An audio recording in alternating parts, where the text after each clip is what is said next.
Je suis pas sûre qu'on a passé un cran supplémentaire. Je trouve que il y a effectivement le mécontentement qui est sorti par ce 1000 blogueurs, par ce vétéran aussi de l'opération militaire spéciale, comme on s'est appelé en Russie. Mais c'était quelque chose qu'ils ont déjà vu, en fait, à plusieurs reprises. D'ailleurs, dans les milieux de 1000 blogueurs, la critique de la guerre, de commandement 1000 militaire. blogueurs pour blogueurs militaires. Exactement, blogueurs militaires russes.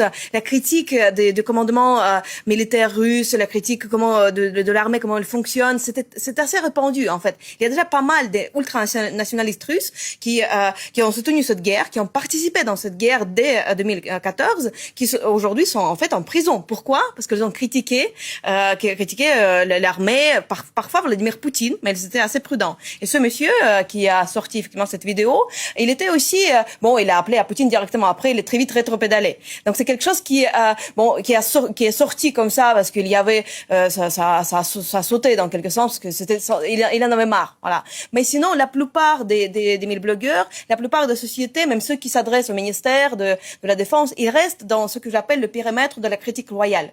Ça veut dire que, oui, ils dénoncent les actions, mais jamais ils mettent la responsabilité sur directement Vladimir Poutine, sur le régime. Ils ne mettent pas en question ni le régime, ni la guerre. Vous voyez? Et pourquoi, en fait? Pourquoi? Parce qu'ils savent que, ils peuvent rien changer, ça peut pas changer, en fait. Ils se plaignent parce que ils veulent quand même dire quelque chose au commandement, mais ils savent que c'est très peu probable que quelque chose va changer. Vous voyez ce que je veux dire? Pourquoi? Parce que le régime russe a établi déjà un système où il a bien verrouillé toutes les voix qui étaient mécontents.